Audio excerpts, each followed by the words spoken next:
I just realized how much conditioning that is to be interviewed at a young age all the time like that, to like this deference to authority, and knowing that you have someone you got to report to your whole life, that you are not your own, right? Well, and And it's a man every time. yeah, Mm-hmm. Every single time. Every single time. Every single time. Every single time. Every single time. Oh, Every single that time. scene when Dan is saying that prayer, where he's like, I'll do what you want me to do, or whatever, that I got really scared because I have done that same prayer. Like there were a lot of moments in my life where I'm like, just freaking tell me what to do, like I'll do whatever you want. Just tell me, just, give me something. Just let me know what it is. I'll do it. Back in the day, like in the 80s, when there was the church program, like 70s and 80s, to bring, American Indians from the reservation into Mormon homes. Like we had two in our house, like when I grew up. Two what? Two like exchange students or whatever. Like okay, I was just seeing if I could get you to say something inappropriate. And anyway, it was traumatic for me, but it kind of underlines that impulse that I think I've always had of like, there's boundaries here. Mm-hmm. Like you can use that priesthood power, that's cool, but not here or there. So. But at the same time, so I have to put myself in a TBM shoes, and slippers. Slippers. That's a good point.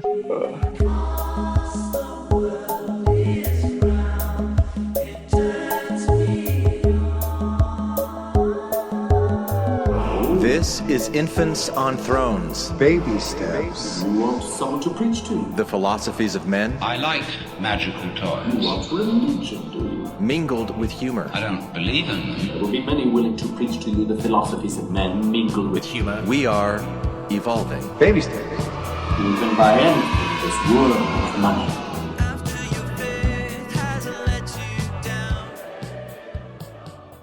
Look for the good in everything.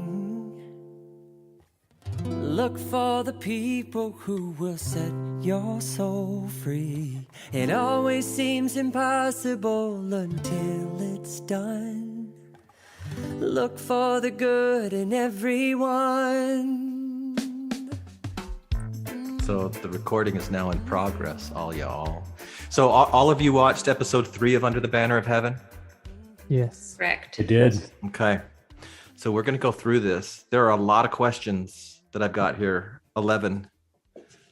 And I'm really excited to hear what you guys think of these things. So I'm going to start with the first one. I think this is an overall question for the entire series, not just for episode 3. But is the Mormon Church a breeding ground for violent men? In other words, is belief in God dangerous? What do you guys think about this? What do you think the show's trying to say, and what do you guys think about it in general? To me, I think right off the bat, my first reaction is it can be. I feel like this obviously is an extreme representation of how it can go south, but almost with any area that you zero in on, you could say, is this a breeding ground for fill in the blank? Yeah. Is this a breeding ground for love? Yeah. Sure. I don't know. For me, do I think that we ignore the extremes? No, because that, we have blind spots and we need to figure it out. So I think ultimately shining a light on the Mormon extreme part is helpful. Yeah. Okay. But exclusively, I don't know. No. Okay. Well, it wouldn't a follow-up question be, are there other religions that are a breeding ground for violent, like, I guess I'm thinking Christian religions. I should dump pour all religions into that question. But like, when I think of Baptists or any of those churches that I'm surrounded with, like maybe not from the church, but they certainly are, at least where I live, a lot of AK-47 carrying guys in the streets, from, radical right-wingism, which is, I think, a lot of it seems to be fed by a lot, the Christian side of things. When you say fed by, do you mean kind of like the cause and effect, like one thing comes first and then the other thing comes after it? That's a great question. To me, I felt think- like the politics and the religion the Christianity kind of merged sometime at some point, like 20 years ago, and we're seeing the fruits of that. I could be wrong. It was during Ezra Taft Benson's reign. Yeah, he tried to warn us, but not getting into pride. But did anybody listen? No. I think there's definitely a difference between the Mormon church and a belief in God. So I don't think you can just say, in other Oh, you don't words, think I can, huh, Ren? Well, I just did. I don't think you can. Huh? I think But I somehow did. you bent reality. And the reality police are coming, buddy. Yeah. But like the Mormon church as an institution, this is something I've been thinking about since you sent out this question, Glenn. Like the Mormon church maintains its structure through the priesthood, right? Like explicitly, priesthood power is the same as leadership authority in the church. And priesthood power is not real. There is no, special powers that you can cause to happen with the priesthood. So in order for men to display power or to feel like they are empowered, I feel like they will lash out violently because they are in truth impotent, right? That's my thoughts on it.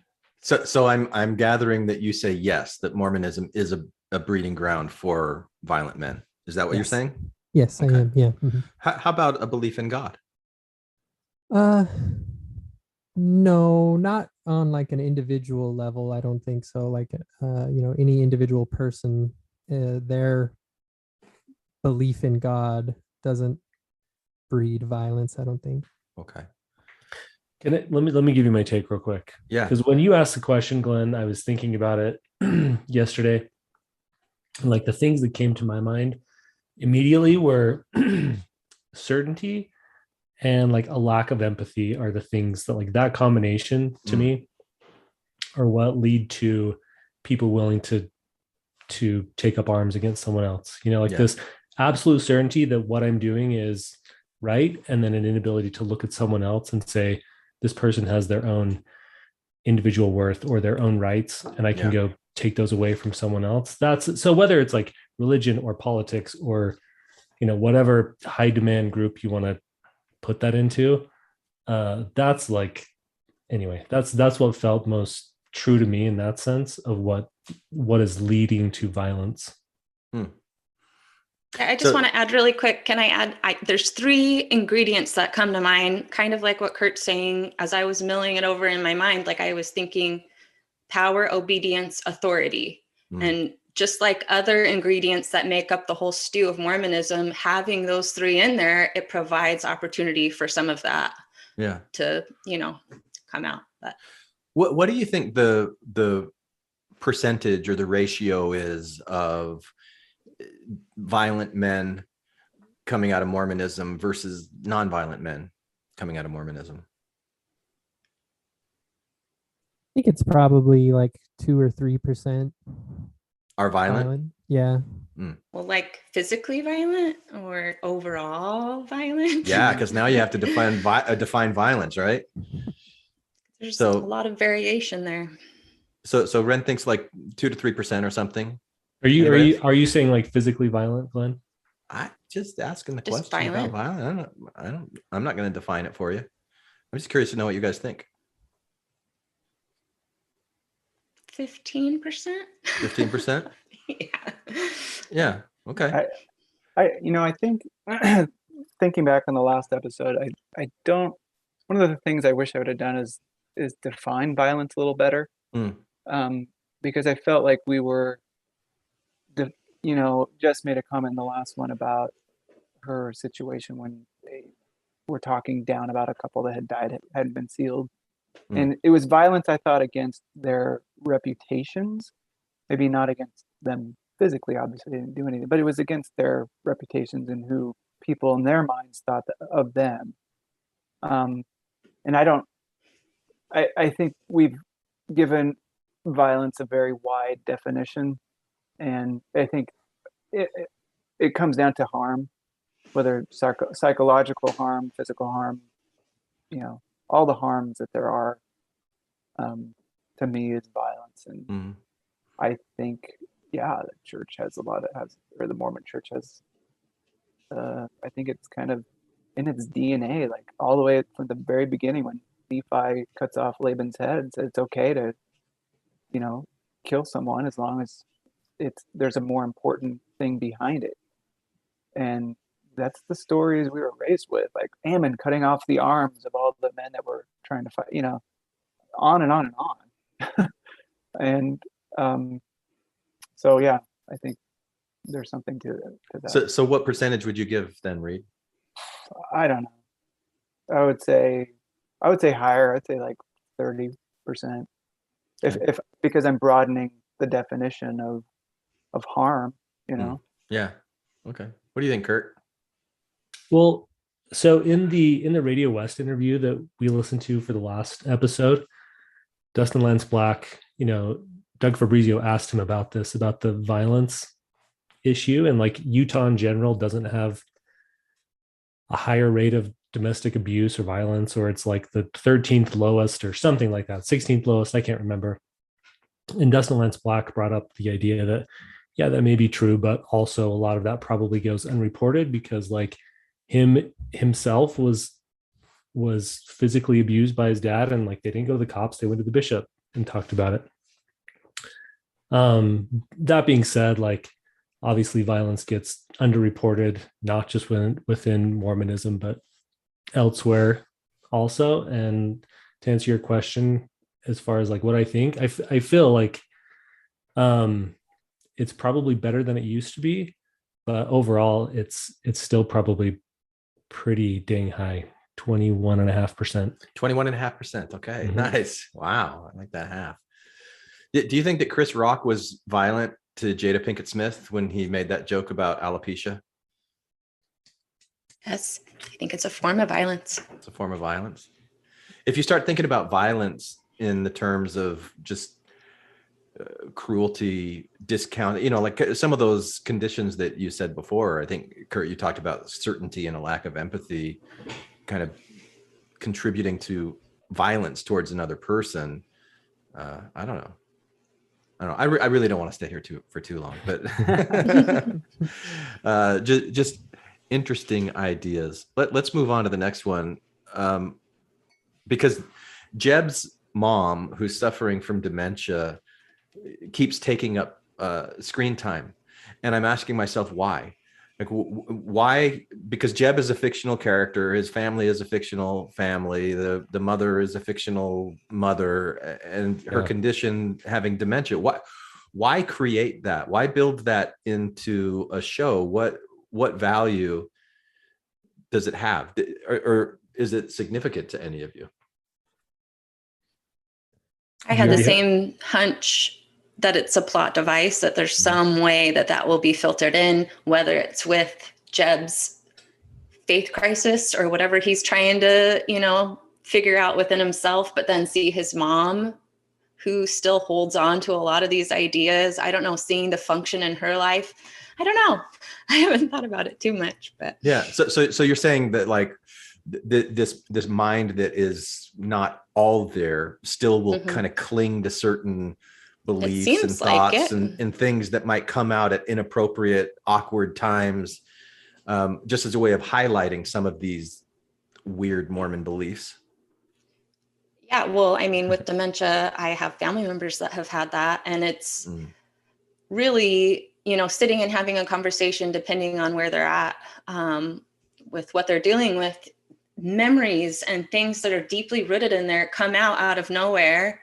And there is something I know from sitting with other family members, there's something really comforting about the fact that they remember certain things that feel nostalgia or like feel nostalgic or comfortable. So I don't know if that relationship he has with his mom would somehow, I don't know. I'll tell you what I've thought about it, because I've thought the same thing, Glenn, as I'm watching the show. Like, all of Jeb's whole life and existence is, a fiction, like we've talked about, but specifically the mom, and then him talking about his mom to his bishop when he's also talking about a faith crisis and stuff. And his bishop said something along the lines of, it's unlawful to accelerate the end of a human life. Yeah. Which is like what this whole show is about, right? Is like choosing when God, or like acting on behalf of God to end someone's life, accelerate someone's life. Yeah. And the bishop is like, well, you can't do that, obviously. But in reality, like Reed said just a minute ago, the church is replete with stories of people accelerating the end of someone else's life if God deems it appropriate. And then, like, we probably don't want to get into the whole euthanasia piece, but that's like a hobby horse of mine. I'm happy to talk about youth anywhere, whether it's Asia or Europe or the dad jokes are free. Thanks, Glenn. Thanks, Glenn. Yeah. You're welcome. I love joking about euthanasia too, Glenn. I know. They're not the same as they were in my day. Let me just add to this. I thought that Jeb's mom was a device to kind of humanize Jeb, because he has this kind of, it makes him this caring individual, so you can gather some sympathy around Jeb. But also, touching on what Curt just said, I think it's showing some of the aspects of the religion, like when she gets lost on the bus, or the bus driver brings her back, and they're like, how did you know? And I saw him at church, and showing how close knit the community is and how everyone's there together. And that's honestly was the best part of Mormonism. It's this community aspect where everyone kind of knew everyone, and they saw each other at church, and there was this trust that you had, so. Yeah. Do you have any thoughts on it, Wren? I really like what Reed just said about how it kind of displayed the power of the community within the church. And I have said that exact same thing in the past. Like my car broke down. I called my home teacher, who was able to get a jump and like take him to a shop. And like, boy, I'm so glad I had the church to help me with that. So Have any of you guys think, Glenn?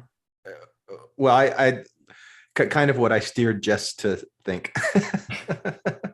that it kind of shows the impact of Mormonism on a human mind, and when that human mind is deteriorating, and you see like little bits and pieces of that Mormonism that's still there, that kind of like shows up at odd times and odd places.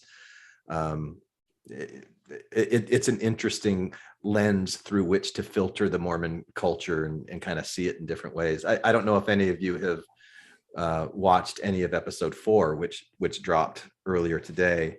No. I didn't finish it, but I started it, and there is a scene where the dementia mom is saying something like, if the Jews don't accept Jesus, then they'll end up in the celestial kingdom or with Hitler.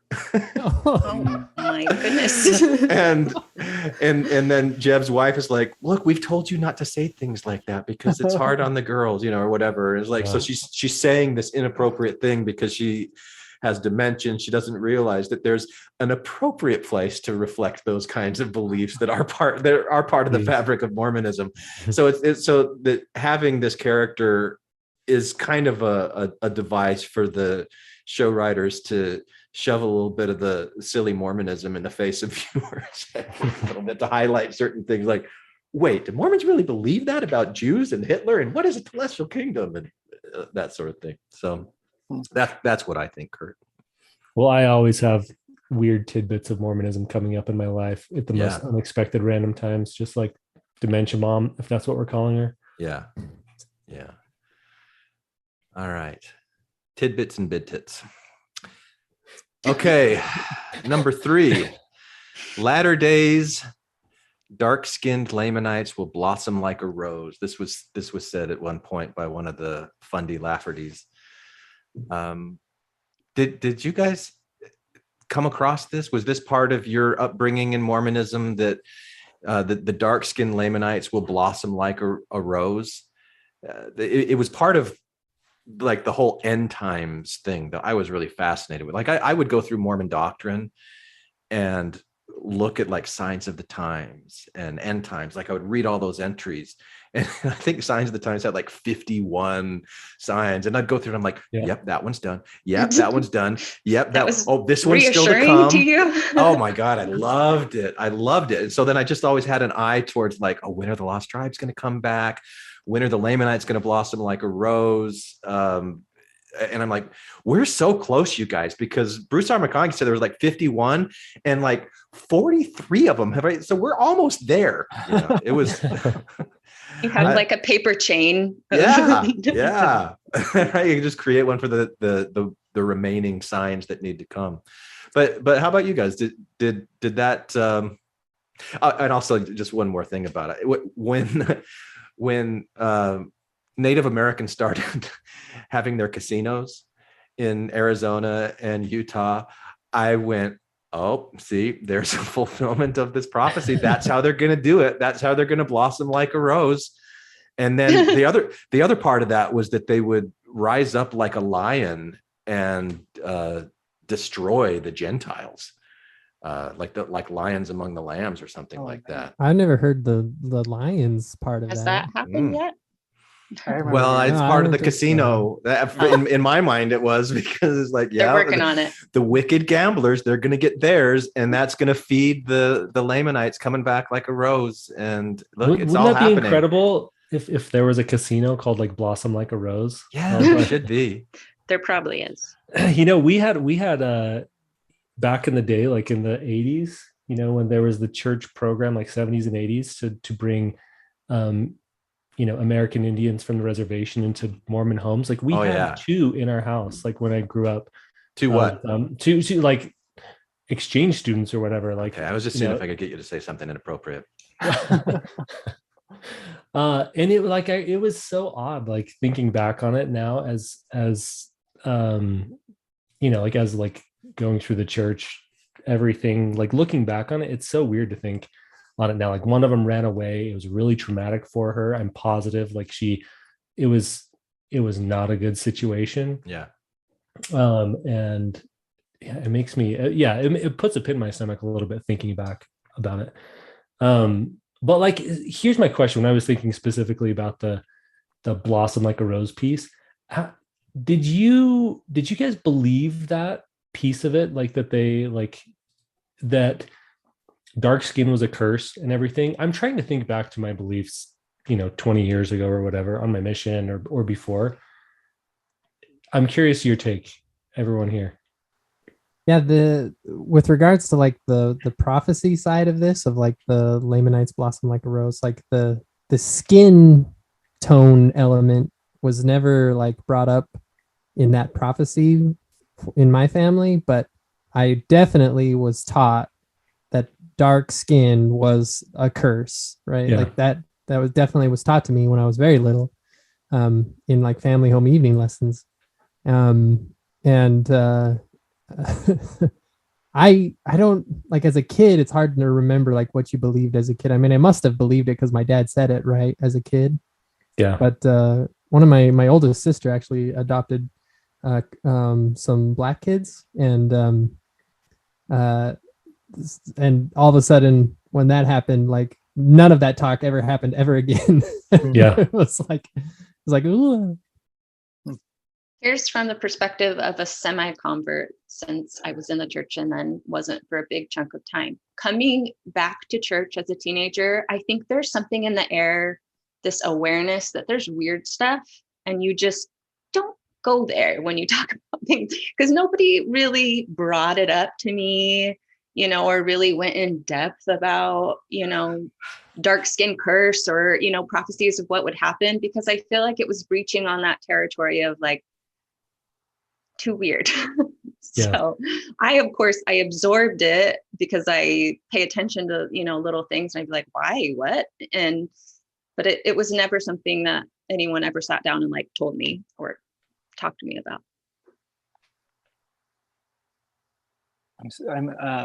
So where I grew up, there was a lot of Indian reservations all around us. In fact, where I lived, it was either Department of Energy land or Indian reservation around us. Like there was no expansion. And so we would go. So in that community, this is northern New Mexico, there was a very strong kind of Indian feel to it, especially up in Taos, where the Pueblo is. And we had members that were Indians, and out of that came a lot of urban legends with like the three Nephites. And it was, there was these stories that would circulate around about the three Nephites from the Indian folks in the Pueblo. And so it was like, we were surrounded. I never heard anything about dark skin. That wasn't a thing in terms of that was part of blossoming like a rose. They were certainly, Native Americans were very looked upon as very noble, though, because of that kind of the myth of the Lamanites, that they were Lamanites and that's where they descended from.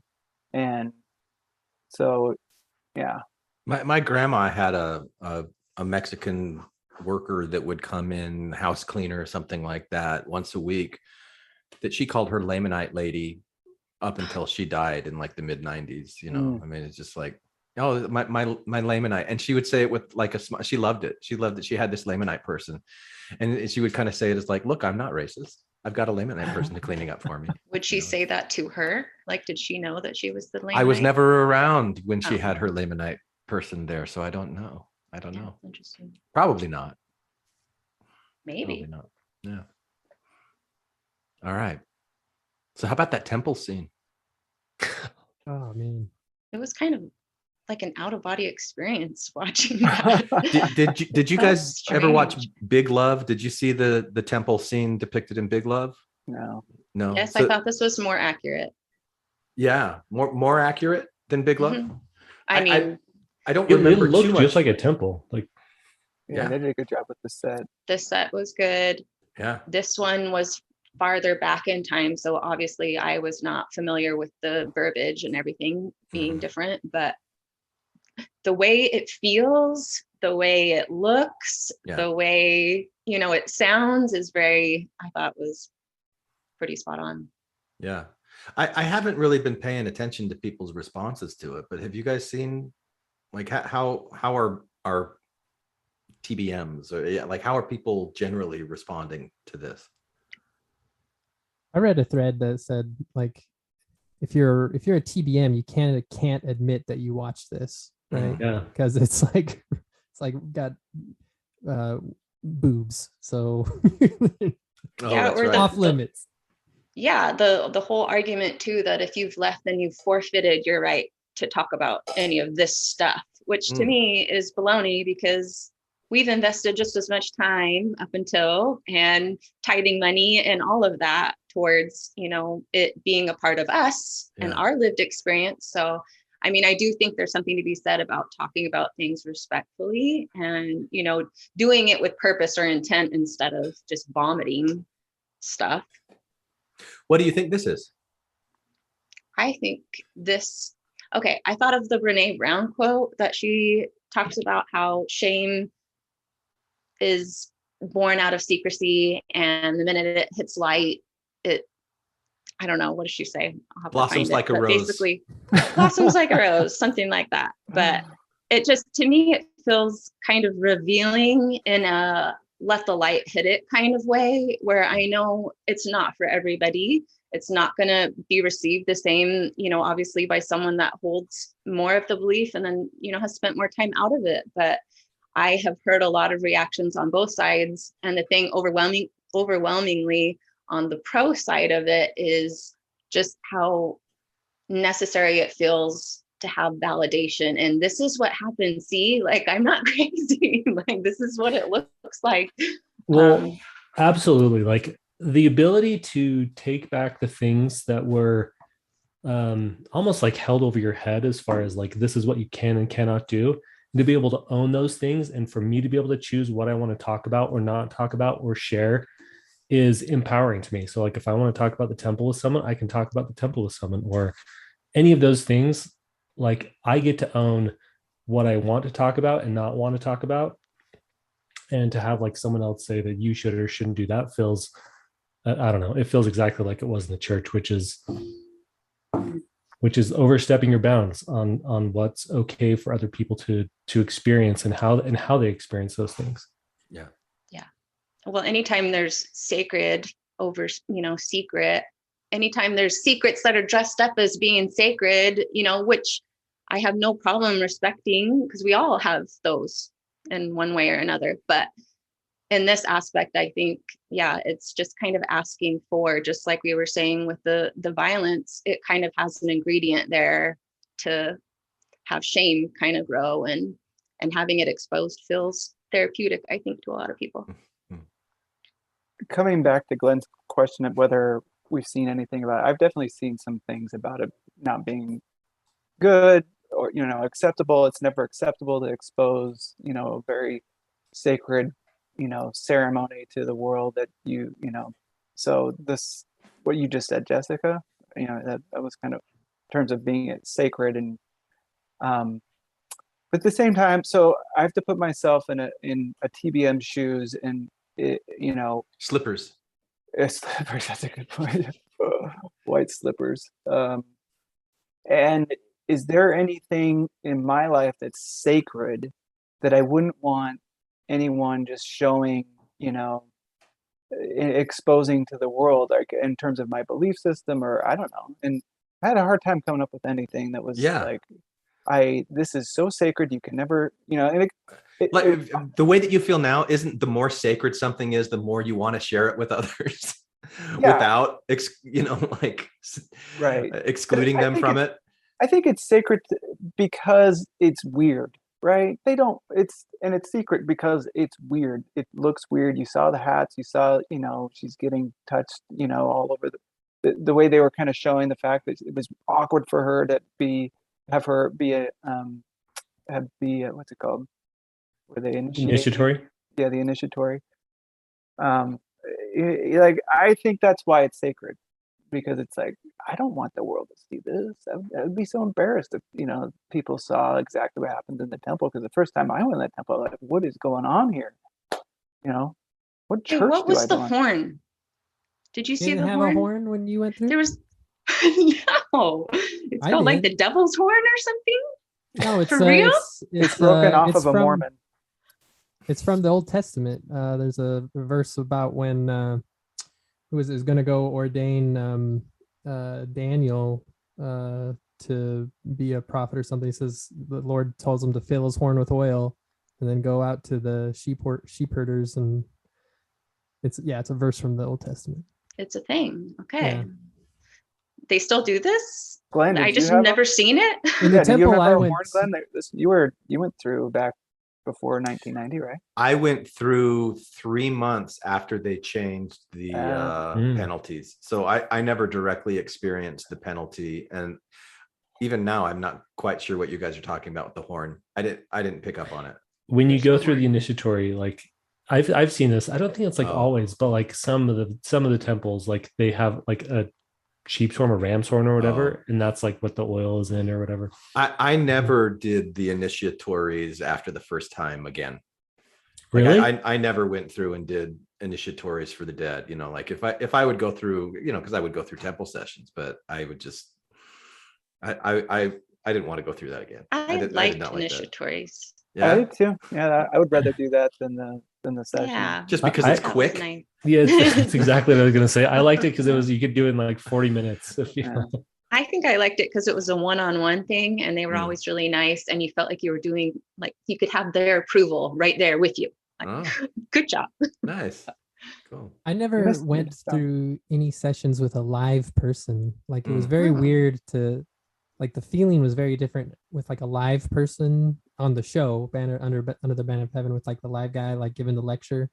Like, I feel like when it's over an intercom, you can just safely ignore whatever's being said, just kind of.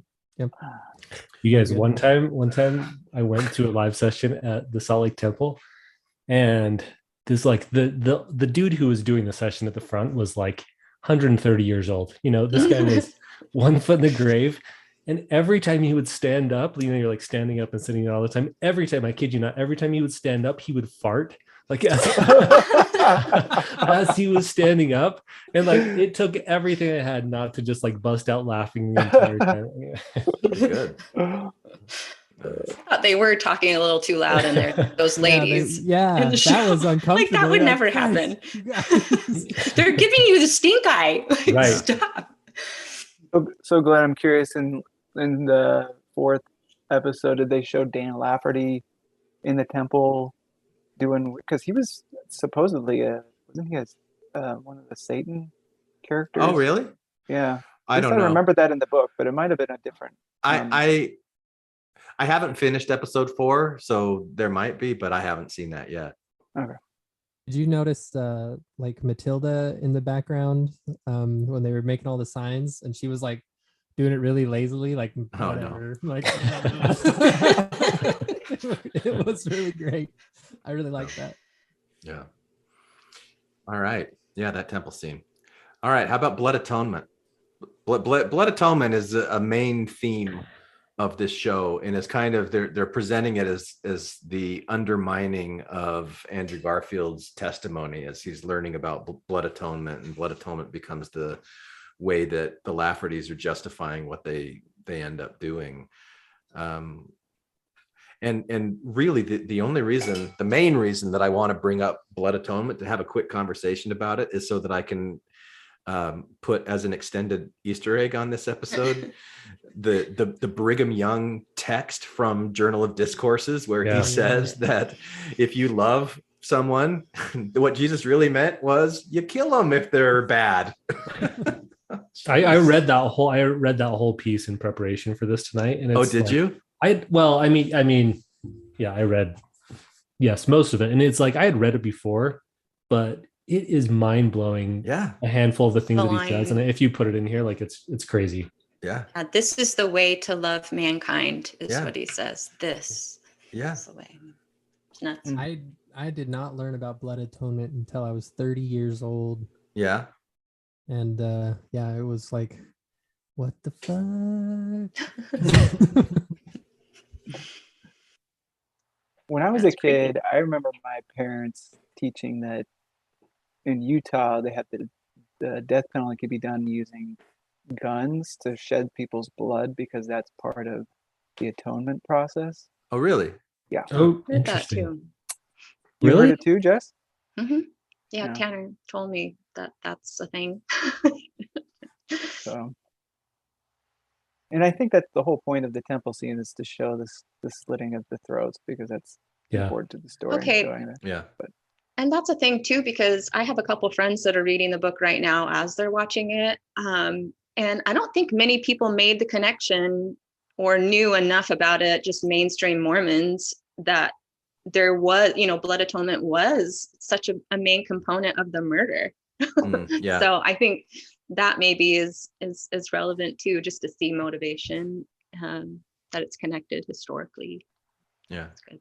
Well, if you have someone who you believe is speaking for God on behalf of God, like Brigham Young, a prophet, and that you believe in the words he says, and then you have the Spirit fill you with, this is a true prophecy and this is something I need to go do. Like, it's understandable why someone would take those two things and do what they did. Like, I mean, I don't condone it in the slightest, but I can see how that line of reasoning led to the conclusion that, the Lafferty brothers came to. Like, yeah, Do you in think, an insane mind.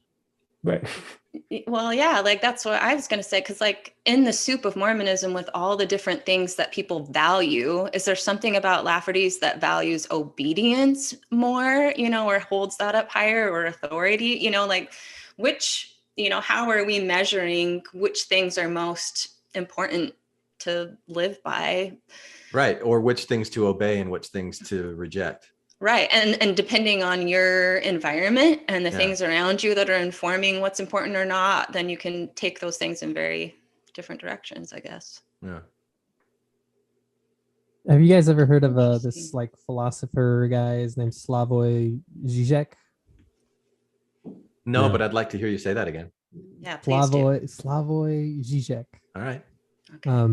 Anyway, he has this thing where he talks about how, often a criticism of people who, stop believing in God or leave religion is that, without God, without religion, there's no like moral authority, and you're free to do whatever you want, and your human instincts are going to override your more like refined instincts, and you're going to sin like crazy, maybe even murder. But he like kind of flips that on his head and says, if you really believe that you are an instrument of God, then you can do anything you want to do, because everything you do is then moral, right? Mm-hmm. So like, yeah, but that's always presented with such like menace. Like, so if you believe in God, you can do anything that you want. You've got carte blanche to do anything that you want to do. Well, what if you want to do is like raise everybody's sense of love for themselves and compassion and acceptance? Yeah, it's but not a bad thing and like a menacing thing. Like we should avoid thinking that you're speaking for God. Like that's anyway. Yeah, but I mean, this is a menacing show. We're talking about people who believed that they were God's instrument murdering people. Yeah, but it's their own like mental illness that's the source of it. That's the creation of it. And then like whatever culture they're in, like if they were Catholic, they would have come up with Catholic justifications for why their insanity should be what it is, or like any other thing. I don't think that it's the. So, Glenn, are you saying that the Laffertys were insane? Yes, absolutely. I think that was part of for me, what the book pointed out was the fact that they were trying to get them to be, have guilty by insanity, or that was, and they went on to prove through what they were, that we all believe this stuff that they believe, so we're no different. They're not insane. Yeah. I mean, how are you going to define insane? I'll say mentally ill, like severely mentally ill, especially the way that they're being depicted in this show, where Dan Lafferty is doing the I will go and do, and I will go and do, and Lord, I hear, like that. That's just mental illness. In the background, you got Ron, who's not being portrayed at all as mentally ill. Yeah, like wait till Ron episode 4. All right. You start to crack under the pressure. Well, Sam is psycho. Yeah, is Sam? Is that Rory Culkin? Yeah. He's lost it. Yeah, that was a little over the top, the way he was screaming. Yeah. Like, Here's my question that like I was thinking about as I was watching this. As I was watching like that part you brought up, Glenn, just barely, about the like, I will go and do, like, Lord, I'll do whatever you want me to do. Yeah. I was thinking back to my very most believing self, like probably on my mission. Yeah. And what is the craziest thing I would do if the prophet asked me to? Like, it's really uncomfortable for me to think about that, and to like ask you all, like, at your most believing stage, what would you have done if the prophet had asked you? And like, I don't know if I would have killed someone, but like, I would have offered up my own life for sure. Like, I dreamed about doing that on my mission, like going down in a blaze of glory, having my life taken in service of some greater cause or something like that. But like, it makes me think how, I don't know, like brainwashed is maybe the right word, maybe it's not, but like how deep in it I was with doing whatever the prophet would want me to do if he'd come and asked me, or if I'd had a vision or something like that, which, visions are just, they're synapses firing in your brain, like all these electrical signals, and it can be manipulated. It's scary to think back on now. Yeah, I'm pretty proud of myself there, because I remember specifically being like, hey, husband, you would never do this if like the prophet asked you to, right? You never kill somebody. And so I think there's definitely a part of me that was just like, I will never cross these. I had like a dream.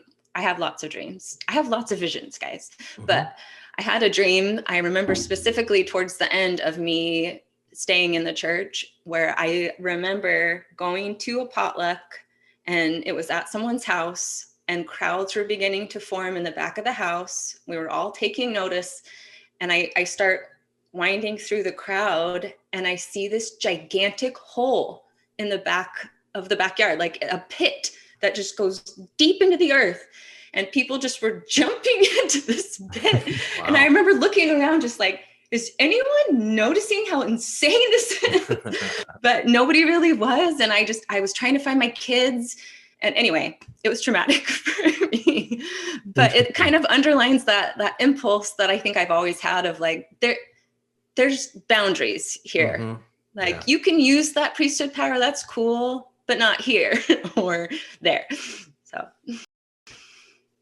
You're a better person than I. no, I Jess, just what figured that out somehow sooner. I don't know.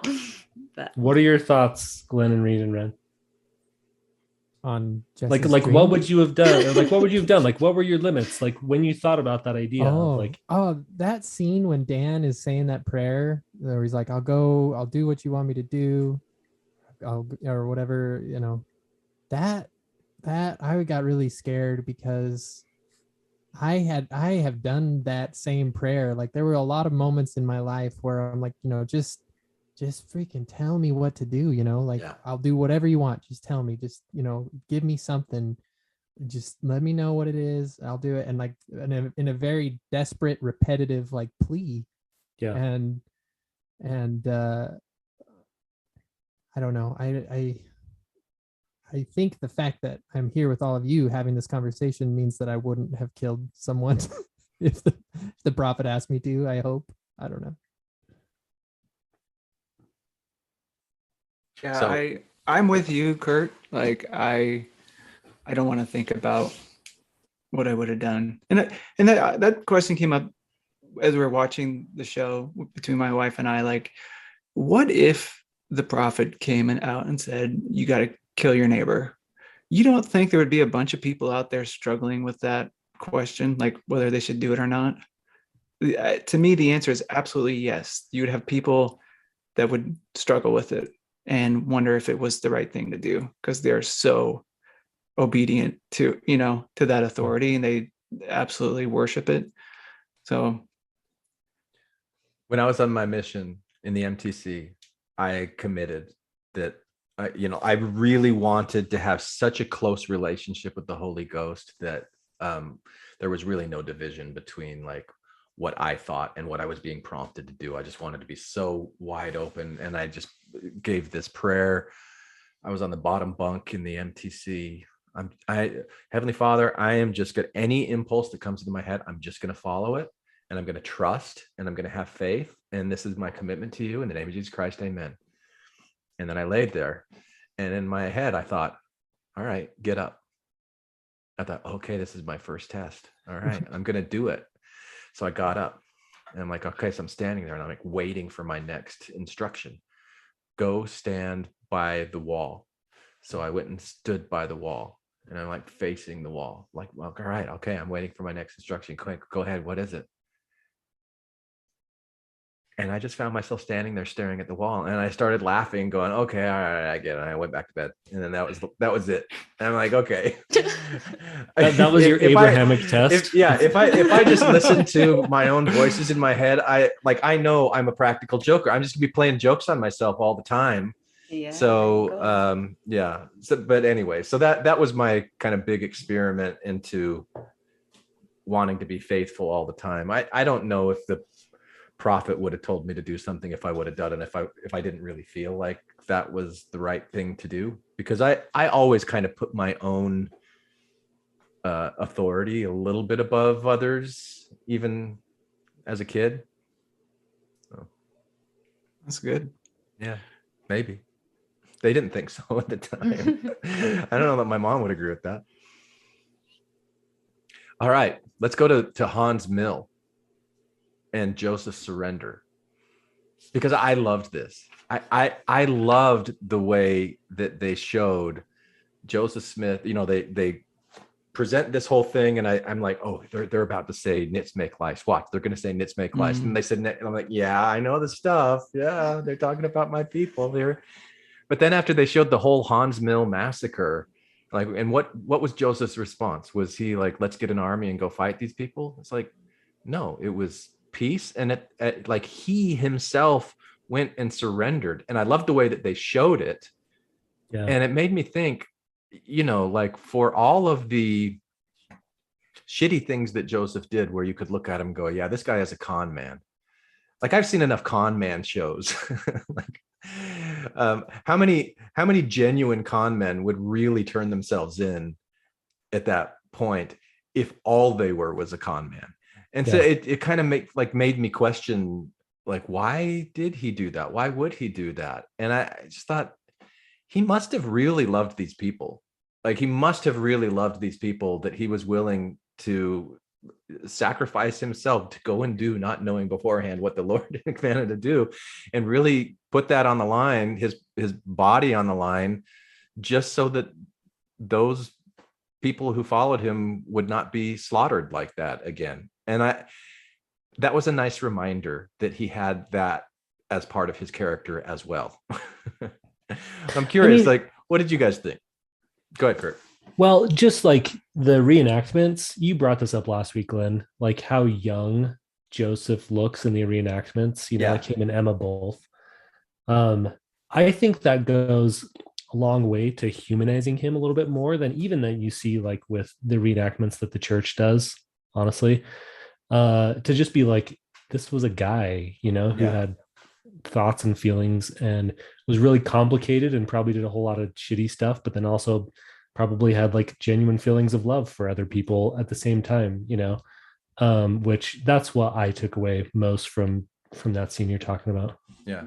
I appreciated that the show portrayed that balance, because I definitely see the show wanting to bring some of the uglier hidden aspects of Mormonism into the common, for people to see. Mm-hmm. But that they would balance that out also with something like this. I appreciated that. I agree. Yeah.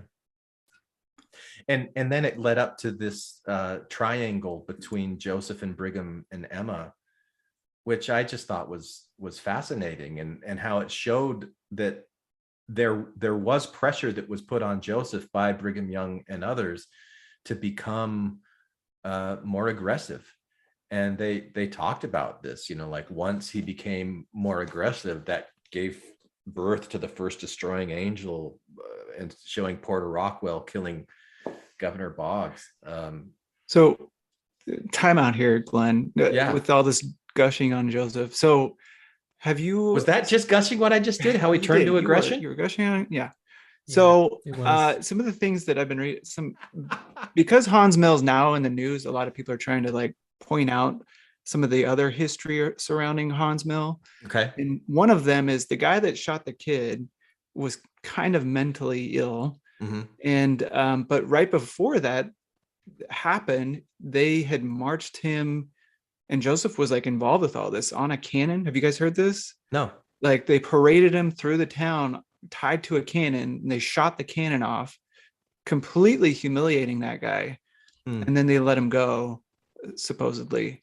And then, the point of the story was, who knows what would have happened if the Mormons hadn't done this kind of parading him through town and humiliation, so showing that the Mormons were part of this as well. And Joseph was part of that. For sure. Part of the guy that, they were parading through town. Joseph was right there, not stopping it. So I'm just saying that, the show didn't show that. Because they can't show every part of the history, but I think that's an important piece that's kind of missing there. The culpability of the Mormons for bringing that kind of persecution upon themselves. Right. Yeah, for sure. Yeah, I was thinking that they were going to go more into like the Danites, because they were mentioning like Porter Rockwell. Like, I don't know.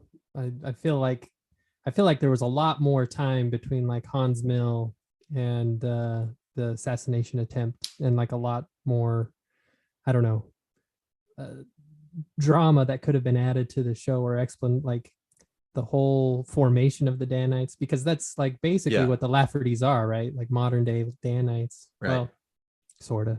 Yeah. Self-appointed. Mm-hmm. Yeah.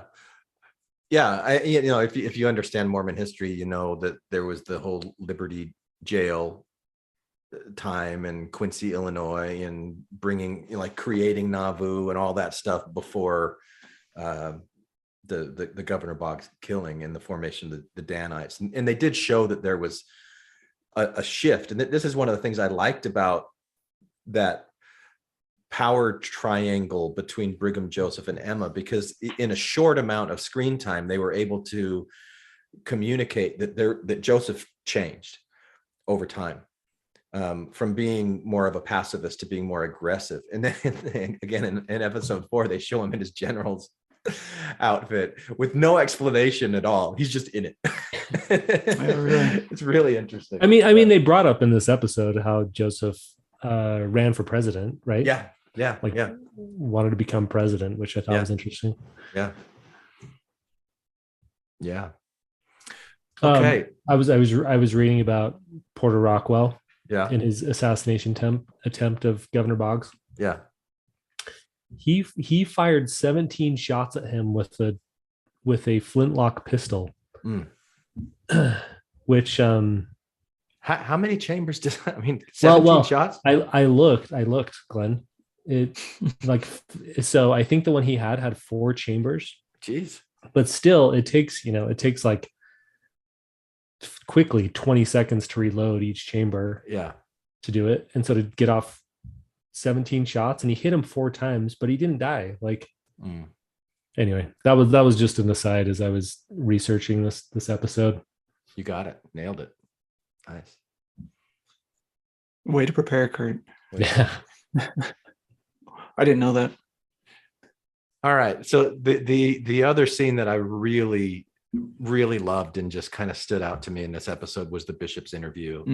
And there were like 3 distinct sections of that. There were the girls getting their baptismal interview. There was when Jeb was talking about his mom and her dementia and wondering what to do. And then there was when he was asking about blood atonement and being told to just keep things on the shelf and don't go digging. And that first part with the girls was so gross to watch. It was just really hard to watch because he was so like friendly and, oh yeah, you're going to have to pay tithing. Are you obedient? Good. It just showed the brainwashing and the conditioning. That was hard and so spot on. Mm-hmm. Oh, it's on the nose. I mean, even before the Sam Young stuff where he pushed to get, parents in for those interviews, have them be supervised. I always was like, no, my daughter she was probably 8 around the time when Sam Young stuff was coming out, but that was just a given, which it wasn't for everybody else. It seemed like that was a very common thing, but especially being in primary and serving in primary presidency and talking about what those meetings would be like. I always had the comfort of the child at the forefront over this is just how we do things. So it always seemed so backwards to me that wasn't considered before.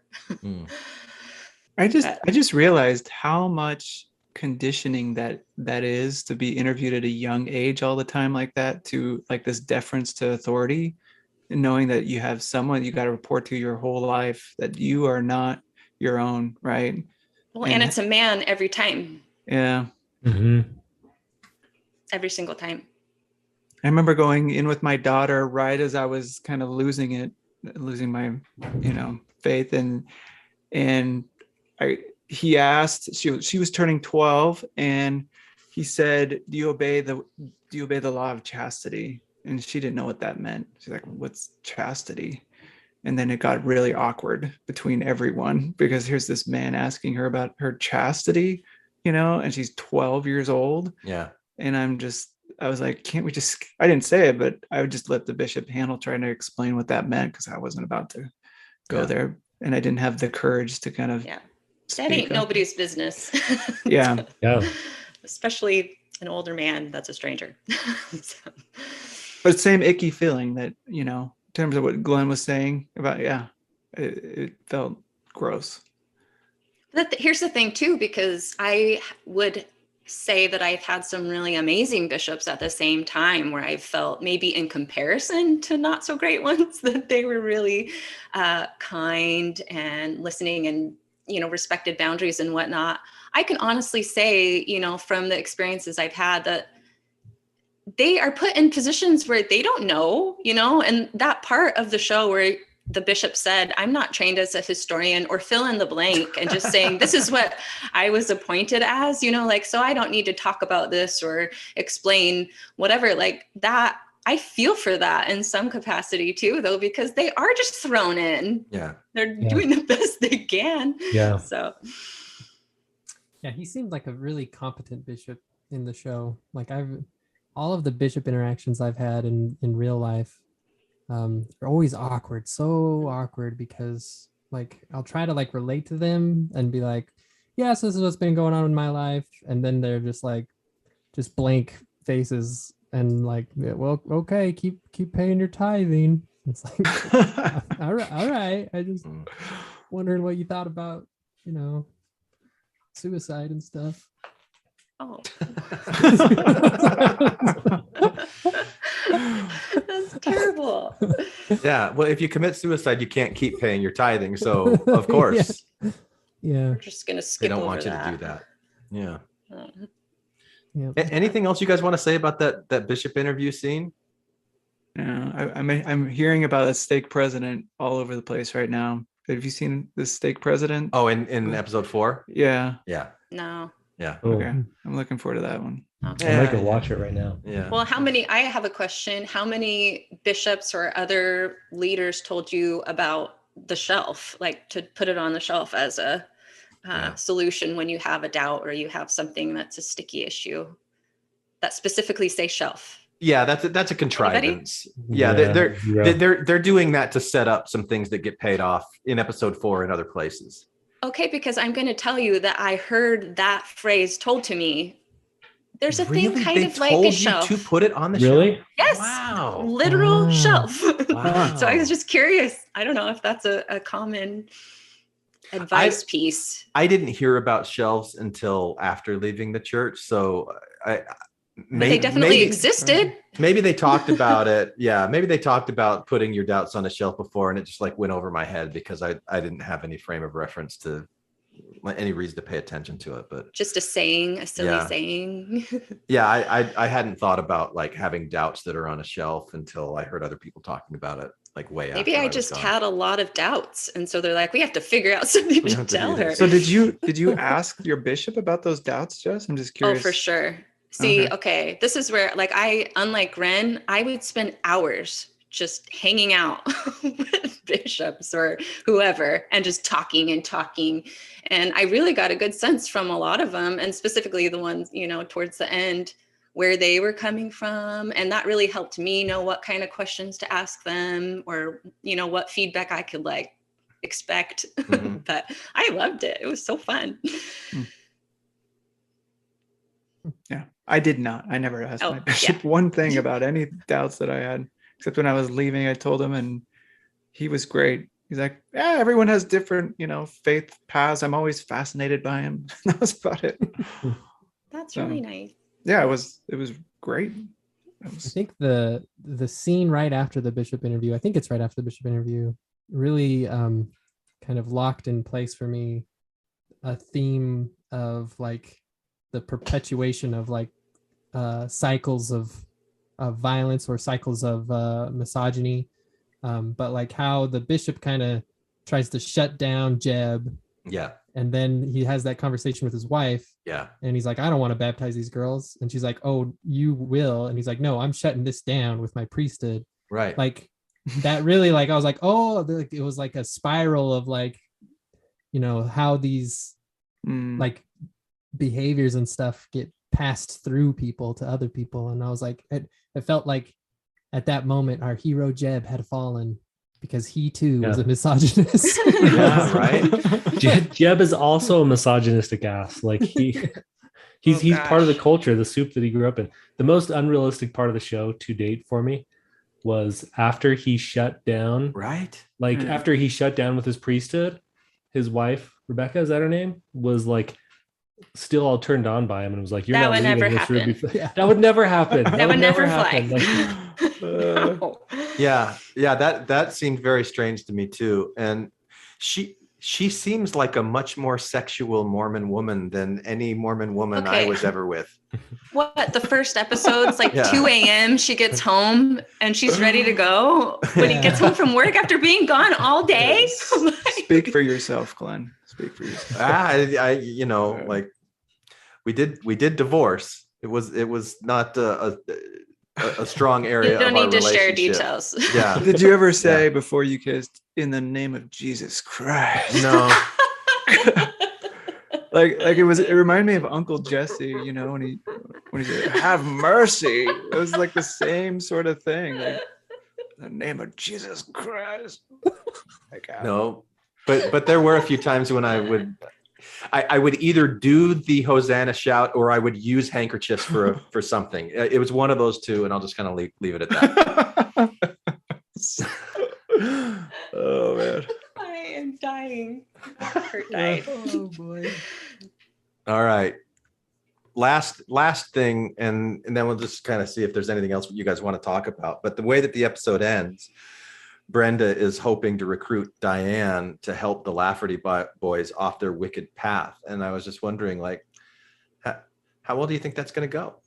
What do you think? What do you think they're setting up there? Did you, okay, first of all, I want to jump back a little bit. The Yeah. fight scene in the parking lot with the dad. Oh, with Ammon and That was go ahead. I was cracking up. It was hilarious. But then I thought, okay, well, this is crazy. Like, I'm laughing, but what if this is like people do this? Yeah. They get in fights with their dad. But anyway, I was laughing at the old timey like fist that he brought up. He looked like he was at like the 1920s, you know? Yeah. and that went on for like a while. So I don't know. I think they're a rough bunch to tame. I don't think that's. They should have done a possible.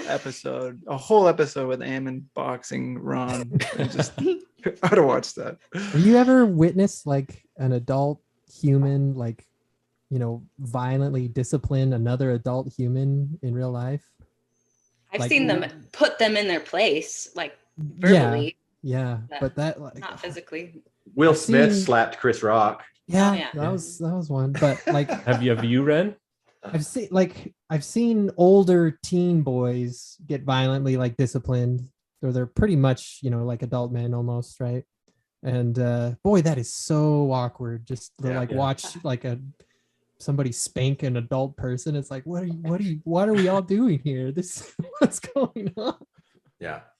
Oh, And to me, that was just another example of their like mental illness that is just perpetuated throughout their family. Just mhm. like, Using abuse violence to Yeah, fix abuse. a problem. Yeah. It's crazy. But yeah, I don't think they'll be successful in whatever Brenda tries to accomplish there. Yeah. Spoiler. Yeah. I think she dies actually in the show. I'm not laughing. I feel bad on it. So her sister has been on the Sunstone group for the show. I don't know if you guys knew about that. Brenda's sister. Yeah. Oh. And you could tell this is absolutely painful for her. Oh, yeah. Oh, thanks To for have- making me feel like really Yeah, shitty for that joke. I just made. You needed to. When you Thank said you that, for I laughed. reminding. And so I'm just saying, like, I have to keep in mind that this is to They're us real it's people. kind of like an entertainment thing, but Yeah. for her is like a real life person she loved, and I can't imagine how painful that would be. But she seems to be taking it, as well as she could. Well, that was like the Mark Hoffman documentary that came out last year that Jared Hess made. Murder Tyler Among Mason. the Mormons. Yeah, Murder Among the Mormons. Same thing. Like the documentary, lots of times was super lighthearted and like had lots of funny parts and stuff. And I remember hearing some of the reactions from family members of the murders that were like, "Yeah, this is still super hard," but that's just I don't know. It's part of the art form and telling of everything. It's understandable. Okay. Now I just feel like an idiot. Thanks. Now. Well, yeah. So there was a funny scene, or at least it struck me as super funny when I watched it, and I was not expecting it. When, like, during the scene where they were at the cabin and there was like the potential shootout or whatever. And then there was the wife, or there was like the wife, the mom of the little girl, who was asking Jeb about like his beliefs and everything, and then she asked him specifically, well, do you keep your covenants? Yeah. Like before he can respond, Detective Bill jumps in. He's like, he probably does. Yeah. It was just like so deadpan, and it was honest, true. He's like, well, yeah, he probably does keep all his covenants. Yeah. I laughed for like 2 minutes straight after that. There's so many like little things like that. Like Eagle when he goes, Scout. Exactly. I was gonna, Eagle Scout. Thank you very much. Like, oh yeah, I've done that. Correction. Yeah. I put Eagle Scout on my resume for the longest time until I went, nobody cares about this. I'm an Eagle Scout. It's a real accomplishment, you guys. It's because you were told as a kid, like if It's you a had real Eagle accomplishment. Scout, That was one of those things I was always told was going to be like some employer will ask you about this. Exactly. Yeah. Same thing, Glenn. And then I was never once. I thought the beginning of him just like creeping in there, and then he says a prayer, but you notice he has his garments on, so he's good. He's safe. But like all the protection he needs, it's going to fit that little extra prayer in there. Yeah. Did you notice the like all the little like kid handprints on like the cop car? Children of the Corn or whatever. That's like feral children running around. It really reminded me of my creepy. I was like, oh yeah, I love going to abandoned cars and just checking them out and see if there's any coins in the little ashtray. Yeah. All right. Any final comments to wrap it up? Yes. There's one that I want to make that has been going around kind of my feminist-ish group of friends that really resonated. And when I watched it too, my husband had fallen asleep and I was just like, oh, this is so true. It's when Alan was in the jail and he's being questioned, and he gives this quote, and I'm just going to read it. He goes, "Our sweet wives all being told that by having children, that would somehow make them more holy, more righteous. Lately, I've started to wonder, isn't that just another surrender that we push them into in the name of God? I certainly didn't see it like that at the time, that I was building Brenda a new cage, a prison." Like, that is summarizing so well the feelings that you can't put into words when you're in that. And that really, it struck a chord because it feels true to lived experience. And it's one of those things too, like at the end when he's saying, like, I didn't know it at the time, I believe that, when I look at, my husband or, other people that have been through similar things, you don't know until you know. And, it gives you a different lens to look at all this through. But I thought that was pretty good. That makes me sad. Sorry. For a lot of reasons to have that experience, to feel that way, because it just sounds like it's a position of powerlessness. It is. And just like frustrated with just like inability to make any changes. You're just kind of stuck. Well, and I know this is true for both, men and women, anyone, especially in a structure. You're given a box, you're given a set of expectations, and you know them, you've practiced them. You check with so-and-so and you look over the fence, if you're hitting the marks or not. And that it's kind of a hamster wheel of just perpetual, I don't know, am I good enough all the time? But hearing that said out loud in the show, especially as, the viewer is rooting for Brenda and watching her character kind of make her way through all this craziness, it adds a layer of, okay, like she has all this stacked up against her and she is still showing up, like that's something. Yeah, that Lance Black, when he was talking on that Radio West interview, he was really talking about how he wanted to make this a story as a tribute to Brenda. And like I think I see that in episode 3, like her character really starting to shine, because just like you're talking about, Jess, like she knows that this is like a box, but she's still gonna face it with like a lot of bravery and gonna try to like change it. She's gonna try to like, practice her agency And that's a really brave thing to do. And I was really like, you know, I could really see that coming through in this episode. Good. Do you think the wedding, the temple scene was a set or was the real deal? Do you think they filmed it? A set. They bought a temple. Oh, it's a set. I'm sure Or they it's a just- set. Yeah. I can't imagine that they were given permission by the Mormon church to go and film inside of a temple. Yeah. Well, not inside. I mean, on the steps, because there's that scene where they're taking the Oh, I thought you meant, pictures. that temple scene. I thought you meant On the outside. Okay. I bet you that was a set too. Yeah, I think that was a set. Yeah, too. probably. Yeah. Because isn't the temple under construction right now anyway? The Like- temple. Yeah.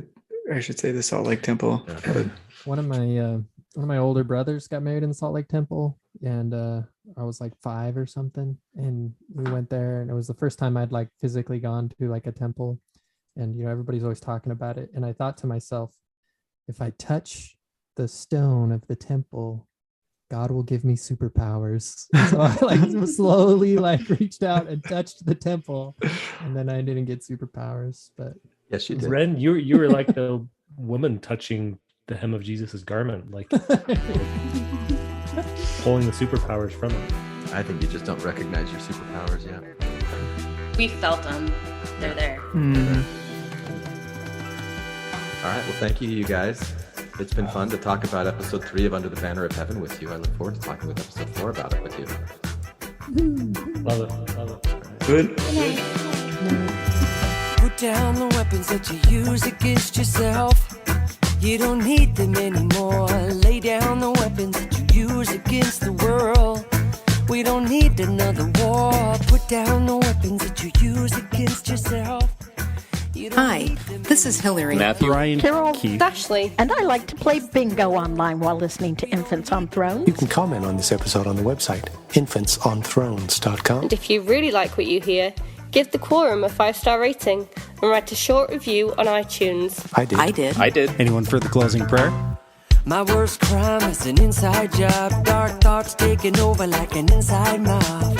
I tune into the scene between the eyes and take a breath. Thank you for listening to Infants on Throne. I sit still and watch the thoughts float past me. Never mind the future, never mind what the past be. I like to jump and let the universe catch me. Free fall, watch the beauty blow past me. I keep my pockets light, destination in sight. Keep my actions elevated to compassionate heights. I'm walking past the fight, laying down on Sunday night. Choosing love when I pick up this mic. So we can